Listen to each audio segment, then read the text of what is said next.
नमस्कार, मैं सुनीता कथा मंथन में आप सबका स्वागत करती हूँ। कथा मंथन में आज सुनिए विष वृक्ष का चतुर्थ अध्याय। लेखक बंकिम चंद्र चट्टोपाध्याय। ये इस उपन्यास की पहले के अध्याय आपको हमारी प्लेलिस्ट से मिल जाएंगे। लिंक आपको आई बटन पे मिल जाएगा। उसी दिन रात्रि में कुंद नंदिनी बागीचे की बावली के किनारे बैठी थी। बावली के पीछे एक बाग था। कुंद नंदिनी अंधेरे में अकेली बैठी सरोवर में प्रतिबिंब और तारों से आच्छादित आकाश का प्रतिबिंब देख रही थी। मौलश्री के पत्तों में फुरफुर शब्द हो रहा था। मौलश्री के फूल चुपचाप कुंद नंदिनी के बदन पर चारों ओर झड़ रहे थे।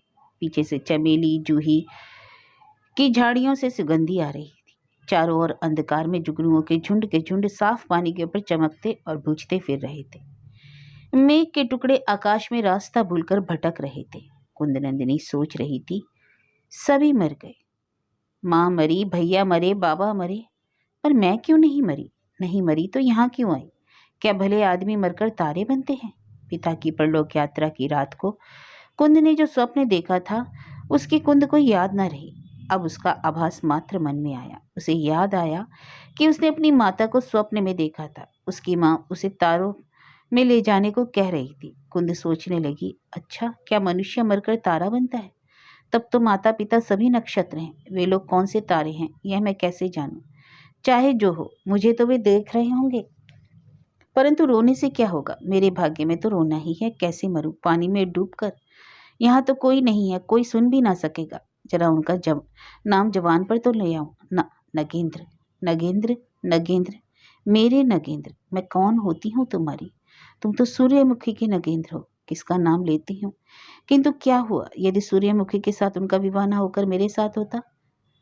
दूर, डूब के ही मरूंगी। अच्छा, मानो अभी डूबी तब सभी लोग सुनेंगे। सुनकर नगेंद्र, फिर कहती हूँ नगेंद्र, नगेंद्र सुनकर क्या कहेंगे? डूब के मर ना सकूंगी, विष खा के तो मर सकती हूँ, किंतु कौन सा विष खाऊं? विष कहाँ पाऊंगी? कौन मुझे विष लाकर देगा? मर सकती हूँ, परंतु आज नहीं। शायद वह भी मुझे चाहते हों। कमल यह कहते कहते चुप हो गई। अच्छा, क्या यह बात सच है? किंतु कमल को कैसे मालूम हुआ? वो पूछ ना सकी। वह क्यों चाहते हैं? क्या देखकर चाहते हैं? रूप या गुण?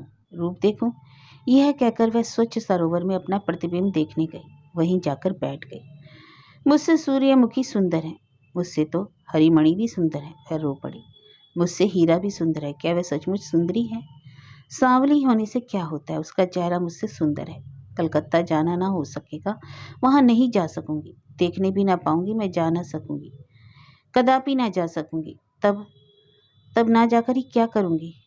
यदि कमल की बात सत्य है, तो जिसने मेरे लिए इतना किया उसका मैं सर्वनाश का कारण बनूंगी। मैं समझती हूँ सूर्यमुखी के मन में कुछ आया है। मुझे जाना ही पड़ेगा, इसी से डूब मरती हूँ। मरूंगी और अवश्य मरूंगी।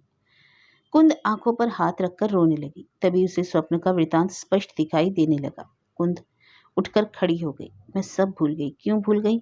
माँ ने मुझे बताया था, उन्होंने मुझे अपने साथ चलने को कहा था। मैंने उनकी बात क्यों नहीं मानी? मैं क्यों नहीं गई? मैं क्यों ना मरी? मैं देर क्यों कर रही हूँ? मैं मरती क्यों नहीं हूँ? मैं अभी मरूंगी। यह सोचकर कुंद धीरे धीरे सरोवर की सीढ़ियां उतरने लगी। उसका शरीर कांप रहा था, फिर भी वह माता की आज्ञा का पालन करने के लिए धीरे धीरे आगे बढ़ रही थी। तभी पीछे से किसी ने उसकी पीठ पर उंगली छुआकर कहा, कुंद। कुंद ने अंधकार में देखकर पहचान लिया, नगेंद्र थे। वह बोले, कुंद, तो उसी दिन क्यों ना मरी? कुंद मन में सोच रही थी, नगेंद्र, क्या यही तुम्हारा सुचरित्र है? यही तुम्हारी शिक्षा है? यही सूर्यमुखी के प्रणय का प्रतिफल है? छी छी, तुम चोर हो, चोर से भी हीन हो।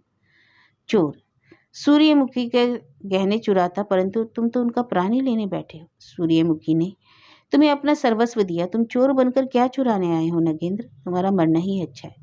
यदि साहस हो तो तुम स्वयं जाकर डूब मरो। परंतु कुंद नंदिनी, तुम चोर के स्पर्श से कांपी क्यों? चोर की बात सुनकर तुम्हारे बदन में रोमांच क्यों उठा? कुंद, कुंद, तुम कलकत्ता जाओगी? कुंद ने कुछ ना कहा। उसने आंखें पहुंची, बोली नहीं। कुंद, क्या तुम इच्छापूर्वक जा रही हो? इच्छापूर्वक? हरी है। कुंद ने फिर आंखें पहुंची, कहा, कुछ भी नहीं। कुंद, रोती क्यों हो? कुंद अब रो पड़ी। नगेंद्र कहने लगे, सुनो कुंद, मैंने इतने दिनों तक बहुत कष्ट सहा, परंतु अब सहा नहीं जाता। नहीं सह सकता कि किस कष्ट से मैं जी रहा हूं। अपने कष्ट को भुलाने के लिए मैंने शराब पी, अब नहीं सहा जाता। मैं तुम्हें छोड़ नहीं सकता कुंद।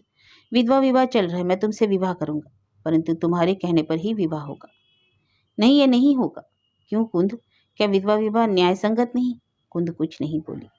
नहीं क्यों? बोलो, गृहिणी बनोगी या नहीं? मुझे इससे प्रेम करोगी या नहीं? नहीं, कुंद ने कहा। नगेंद्र ने सहस्र मुख से अपरिमित प्रेमपूर्ण बातें की, परंतु कुंद ने नहीं ही कहा। कुंद आकाश में देखकर बोली, नहीं, विधवा विवाह शास्त्रों में हो तब भी नहीं। कुंद डूब कर मरी क्यों नहीं? हरिदासी उपवन गृह में जाकर एकाएक देवेंद्र बाबू बन गई। देवेंद्र ने हुक्का पीना प्रारंभ किया। उसके मुंह से धुआं उड़ने लगा। शराब को पट में डाला, वह माथे पर चढ़ने लगी। 2-4 गिलास के बाद बोलना आरंभ किया। नौकर लोग गुरु महाशय कहकर उधर आए। तभी सुरेंद्र आकर देवेंद्र के पास बैठे और उसकी कुशल मंगल पूछकर बोले, आज तुम फिर कहाँ गए थे? तुम्हारे कान में खबर पहुंच गई? यह तुम्हारा भ्रम है देवेंद्र। तुम समझते हो कि तुम सब कुछ छिपाकर करते हो और कोई जान नहीं सकता, परंतु मोहल्ले के सभी लोग इसे जानते हैं। मैं तो किसी से छिपाना नहीं चाहता। किससे छिपाऊं? इसे तुम बहादुरी समझते हो? तुम्हें यदि कुछ लज्जा होती तो हमें कुछ भरोसा होता। तुमने तो वैष्णवी बनकर गांव गांव की ठोकरें खाना सीख लिया। वैष्णवी? कैसी वैष्णवी भाई साहब? माथा चक्कर तो नहीं खाया आपका? मैंने वह काला मुंह नहीं देखा, देखता तो चाबुक से सब वैष्णवीपन भुला देता। फिर देवेंद्र के हाथ से गिलास लेकर सुरेंद्र बोले, अभी जरा होशोवास रहने दो, मेरी बातें सुनकर तब पीना। आज तुम बहुत क्रुद्ध हो। हेमवती की हवा तो नहीं लग गई तुम्हें? सुरेंद्र बाबू बोले, तुम और भी सर्वनाश करने के लिए वैष्णवी बने हो? क्या तुम नहीं जानते? तुम भूल गए कि तारा मास्टर का विवाह एक देवकन्या से हुआ था। इस समय वह विधवा होकर उस दत्त बाड़ी में रहती है, उसे देखने गया था। क्या इतनी दुर्बुद्धि हो गई कि उस अनाथ लड़की का विनाश करने गए थे? देवेंद्र, तुम इतने बड़े पापिष्ट, इतना निशंस, इतने अत्याचारी हो कि अब हम तुम्हारा सहवास न कर सकेंगे। सुरेंद्र ने इतनी जलन से बातें कही कि देवेंद्र चुप हो गए। वे गंभीरता पूर्वक बोले, तुम मुझ पर क्रोध ना करो। मेरा चित्त मेरे वश में नहीं है। मैं सब कुछ त्याग कर सकता हूँ, परंतु उसकी आशा नहीं त्याग सकता। मैंने जिस दिन उसे देखा था उसी दिन से उसके सौंदर्य पर लट्टू हो गया। मेरी आंखों में इतना सौंदर्य कहीं और नहीं देखा। तभी से मैं उसे देखने के लिए कितने प्रयत्न करता रहा हूँ, कह नहीं सकता। जब कुछ कर नहीं सका तो मैंने वैष्णवी का रूप धारण कर लिया। तब कोई आशंका तुम ना करो, वह स्त्री बहुत साध्वी है। तब जाते क्यों हो वहां?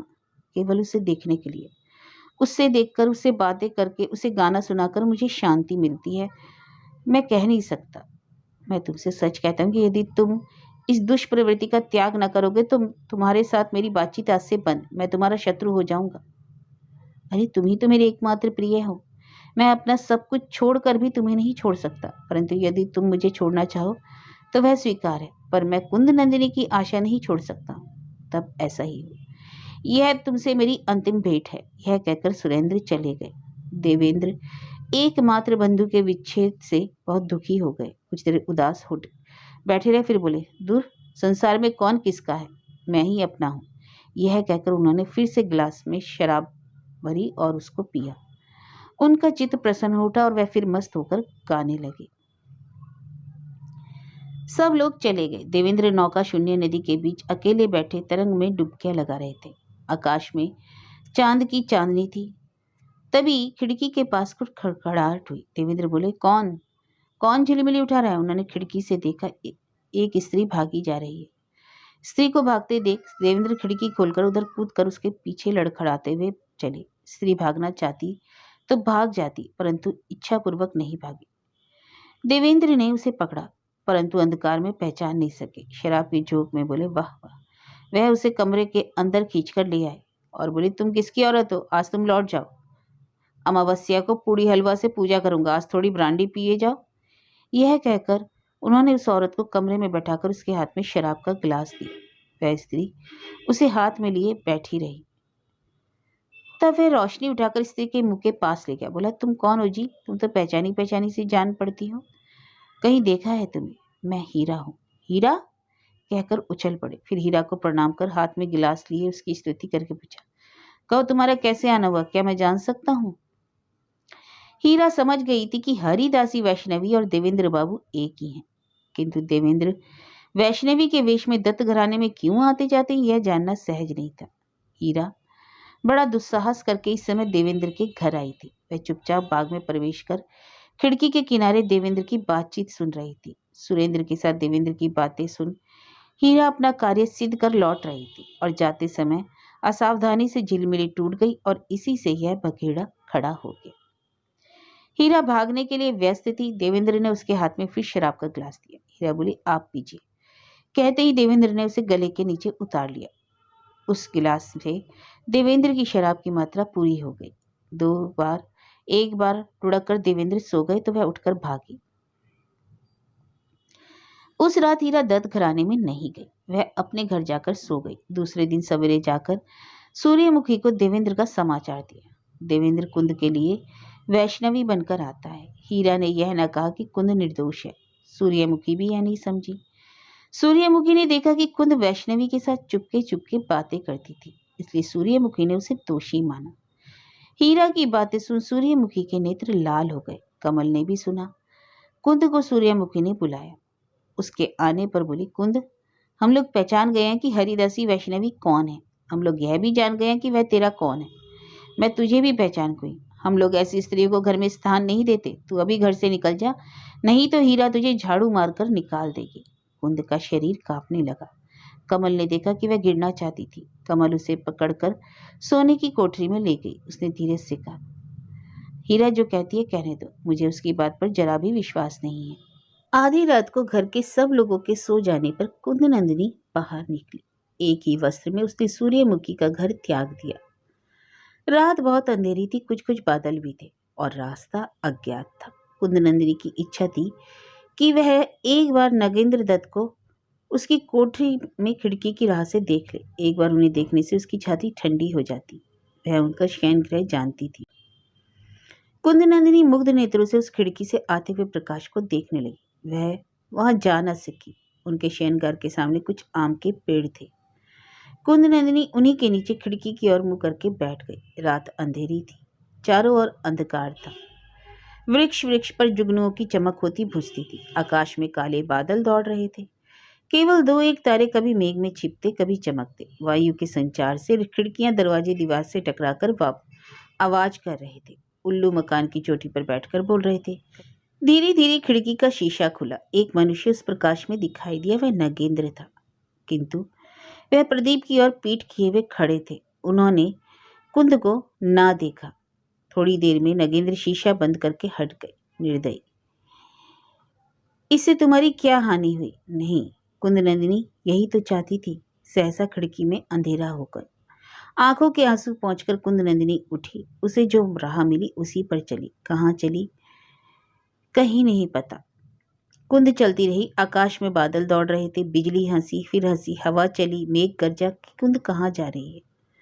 आंधी उठी, पहले शब्द हुआ, फिर धूल उड़ी। वृक्षों के पत्ते तोड़ती हुई हवा आई, फिर बारिश हुई। कुंद कहाँ जाएगी? कुंद ने बिजली के प्रकाश में राह के किनारे एक मामूली घर देखा। मकान के चारों किनारे मिट्टी की चार दीवारी से घिरे थे। कुंद नंदिनी उसी के आश्रय में दरवाजे के पास जा बैठी। वह दरवाजे से पीठ लगाकर बैठी। गृहस्थ जाग रहा था। उसे भय हुआ। आशंका से वह दरवाजा खोलकर देखने लगा। उसने देखा आश्रयहीन एक स्त्री थी। उसने पूछा, तुम कौन हो? कुंद कुछ ना बोली। कौन हो तुम? कुंद ने कहा, वर्षा के कारण यह ठहर गई हूँ। गृहस्थ ने घबराकर कहा, फिर क्या? फिर कहो। वृष्टि के कारण वह ठहर गई हूँ। इस आवाज को तो मैं पहचानती हूँ। ठीक है, घर के अंदर आ जाओ। गृहस्थ ने घर जाकर रोशनी जलाई। कुंद ने देखा वह हीरा थी। समझ गई, तिरस्कार से भागी है। कोई भय नहीं, मैं किसी से ना कहूंगी। एक दो दिन मेरे यहाँ रहो। हीरा का मकान प्राचीर से घिरा था। कुल 2 कोठरियां थी। उन्हें लीप पोत कर साफ किया हुआ था। हीरा के मकान में हीरा और उसकी धाय रहती थी। एक कोठरी में धाय और एक कोठरी में हीरा सोती थी। हीरा ने कुंद को अपने पास बिछौना बिछाकर रात को सुलाया। कुंद लेटी तो सोई नहीं। दूसरे दिन भी उसने उसे वहीं रखा। उसने कहा, आज और कल 2 दिन यहीं रहो, बुरा ना मानना। फिर इसके बाद जहां इच्छा हो चली जाना। कुंद वहीं रही। उसने कुंद को इच्छा अनुसार छिपा कर रखा। घर में ताला लगा दिया, जिससे धाई बिना उसे देखे। बाद में बाबू के घर काम पर गई। दोपहर में आकर उसने कुंद को स्नान और आहार करवाया, फिर ताला लगाकर चली गई। रात में दोनों सो गई। रात में किसी ने दरवाजे की खिड़की खटखटाई। एक आदमी कभी रात में खिड़की खटखटाता था। बाबू के घर का दरबान रात को बुलाने आया करता था, परंतु उसके हाथ की इतनी धीमी आवाज नहीं होती थी। हीरा उठकर देखने गई। बाहर का दरवाजा खोलकर देखा एक स्त्री थी। पहले पहचान ना सकी, बाद में उसे पहचाना। कौन? गंगाजली। बड़ा भाग्य। गंगाजली अहिरन का मकान देवीपुर में था, देवेंद्र बाबू के मकान के पास। उसकी आयु 30-32 वर्ष की थी। साड़ी पहनी थी, हाथ में चूड़ी पहने थी और मुंह में पान था। गंगाजली को देखकर हीरा ने कहा, गंगाजली तुम यहाँ कैसे? गंगाजली बोली, तुझे देवेंद्र बाबू ने बुलाया है। हीरा ने हंसकर कहा, तुझे कुछ मिलेगा क्या? मालती बोली, तेरा मन है, अपने मन की तू बात जान। अभी चल। गंगाजली का नाम मालती था। हीरा ने फिर कहा, मुझे बाबू के घर जाना है, कहकर उसने दिया बुझा दिया और मालती के साथ सज धज कर चली गई। देवेंद्र की बैठक में हीरा अकेली गई। देवेंद्र देवी की आराधना कर रहे थे, होशो हवास ठीक थे। हीरा से उन्होंने कहा, हीरा उस दिन मैं अधिक शराब पीने के कारण तुम्हारी बातों का अर्थ न समझ सका। मैंने यही जानने के लिए बुलाया है कि तुम उस दिन यहाँ क्यों आई थी? आपको देखने के लिए। देवेंद्र हंसकर बोले, तुम तो बहुत बुद्धिमती हो। भाग्य से नगेंद्र बाबू ने तुम्हारी जैसी दासी पाई। तुम्हारी दासी वैष्णवी का भेद जानने आई थी ना, मेरे मन की बात जानने आई थी। तुम जान भी गई। मैं भी तुम्हारे सामने उस बात को छुपाऊंगा नहीं। इसमें संदेह नहीं कि तुमने अपने मालिक का ना काम कर मालिक से इनाम पाया होगा। अब मेरा एक काम करो, मैं भी पुरस्कार दूंगा। देवेंद्र ने हीरा को रुपयों का लोभ देकर कुंद को बेचने को कहा। यह सुनकर हीरा क्रोध से लाल हो गई। हीरा ने उठकर कहा, महाशय, मुझे दासी समझकर आपने ऐसी बात कही, इसका उत्तर मैं दे नहीं सकती। मैं अपने मालिक से कहूंगी, वही इसका उपयुक्त उत्तर देंगे। कहकर हीरा वेग से चली गई। देवेंद्र हतोत्साहित हो चुपचाप बैठे रहे। फिर उन्होंने जी भरकर शराब पी।